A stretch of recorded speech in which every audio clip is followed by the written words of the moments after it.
right now is cut off, that means that all this correction is actually accumulating inside the Gulf, and it will spread due to that the Mexican Gulf waters is not stable water. It's always in motion due to the ocean currents itself.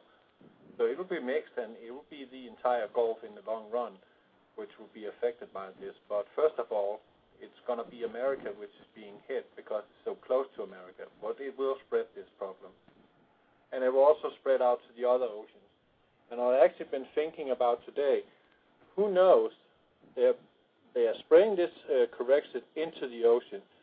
What do we know about what they are running around, spraying other places too, maybe, to make the problem even bigger? Well, that's right.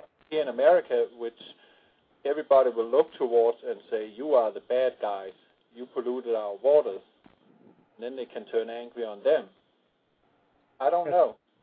We know that chemtrails is a part of our livelihood here in America, and who says they cannot also administer dispersants from those airplanes and spray it on the oceans in the Pacific, Indian Ocean, the Atlantic Ocean, and so on, to kind of escalate the problem even further and say this is really a disaster. That's right.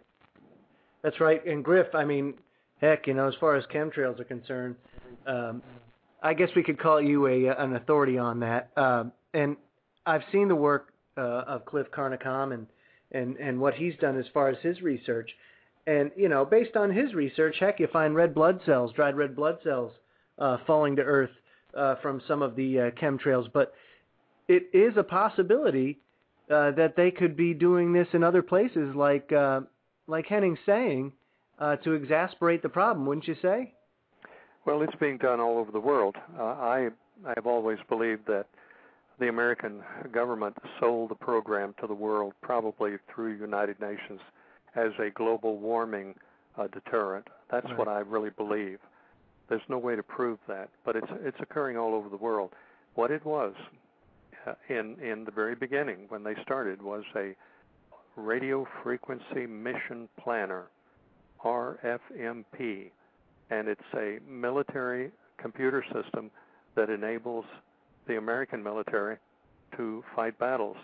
Without that program, we would be handicapped. We could not fight battles.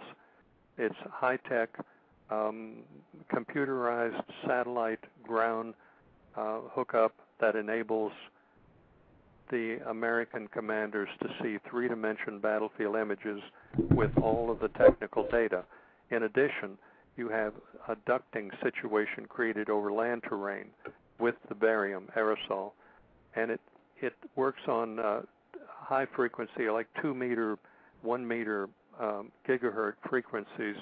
You can listen to your enemy over the mountains, over the curvature of the earth. You can pick up communications military that you could not have picked up before, unless you were an airplane over the transmitters. But it has a lot of that kind of benefit for the American military. Now, since the early days, they've modified those programs and added to those aerosols. It started off as a mixture of barium salt, which is toxic for the human being and animals. They've added high quantities of aluminum. Now, both of those chemicals are off the scale of the EPA, and I found out that the EPA has been told to leave it alone. Don't look at it. Go after ozone, but don't go after the aerosols, and they won't. I've had 2 meetings with the EPA in their conference rooms. They will not look at it. Don't care. They can be standing outside and it's falling on their nose, and they would not look at it. Congress will not look at it. Congress knows about it. They won't look at it. There's nowhere to go. Gene, there's nowhere to go. You're not going to convince anybody in any government or any large corporation to do anything in the interest of the people. The people are on their own, and eventually, I am sure, there will be conflict. There will be battles between these people that are killing us and killing people. Take, for instance, the diet, the fish diet, no more fish coming from the Gulf. That was one of the main suppliers for America and for other parts of the world. That's going to cause a lot of people to develop physical problems without that in their diet.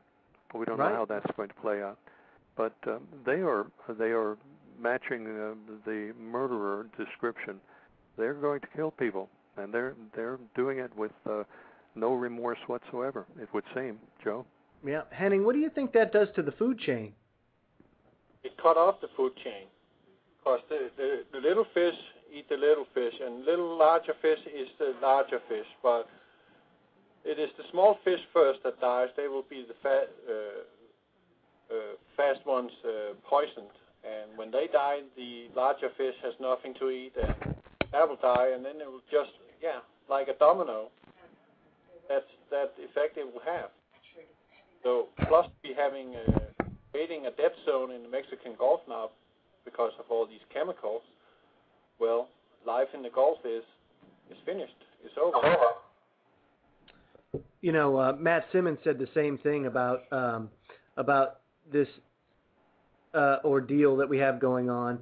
And to be quite honest with you, I mean, I kind of don't know how to take what he's saying or what his motivation is, but at the same time, I can't refute what he's saying, because what he's essentially saying is the Gulf of Mexico is dead already. It's gone. What we're seeing on the surface is scum.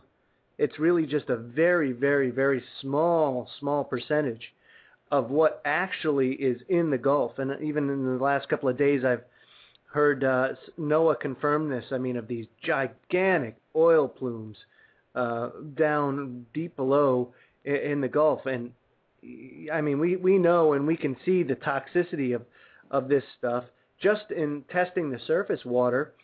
One of the news channels in Alabama tested the surface water, and it blew up on them when they tried to test it. So it's a dire situation for sure. John, do you have anything to add on this? I hate to leave you out of it, buddy. I want to get you in too as much as we can. Just kicking back and listening to all the information and absorbing what I can. But I do have a question for Henning. I did watch a video where an ROV had a sea sponge on a stick, and it was videotaping this sea sponge. And the video, when they panned out, you were able to see that the sponge was indeed on a stick. Why their ROV would have a sponge is beyond me. Are they trying to clean off the wellhead? But I also hear that there's a video out where the ROV is supposedly showing the wellhead, and so a door opens up and a gentleman comes out of the door. That this video was possibly put in or made in a fish tank or an aquarium somewhere in a movie studio. Are you aware of anything like that? Yeah, I have the video. I even posted it again today on my video called Chemical Warfare Against Life. I put that one in again and explained what it was I was seeing. First of all, you see something looking like a wellhead, but what's coming out is kind of orange, and what is coming out is not coming out with very high pressure. And then this camera is panning down, and you can clearly see with red electrical tape a stick attached to the vessel itself, and on the end of that there sits something looking like a sponge. So it makes it look like it's real marine-like. But then you also pay attention to another thing, is that is the current in this fish tank is going from left to right, and suddenly it shifts to the other side. So it makes me think, oh, we have to pump it back again, so it looks like there's particles in the water. So I have that video, and I actually enjoy putting that up in sequence with my videos for people to really realize what we are looking at. We are looking at, you could call it the biggest lie to mankind so far of what's going on here in the Gulf, because it is a fish tank we are looking at on that sequence, that's for sure. That's something they fabricated, and you can see also in the background, I think it's 28 seconds in, that there is actually a person moving a curtain, and it happens several times before we see the actual stick, or sponge on a stick. So that is fake. That's definitely fake, and that's supposed to show one of the ROVs monitoring one of the blowouts, and it's not a blowout. It's something else. What it is,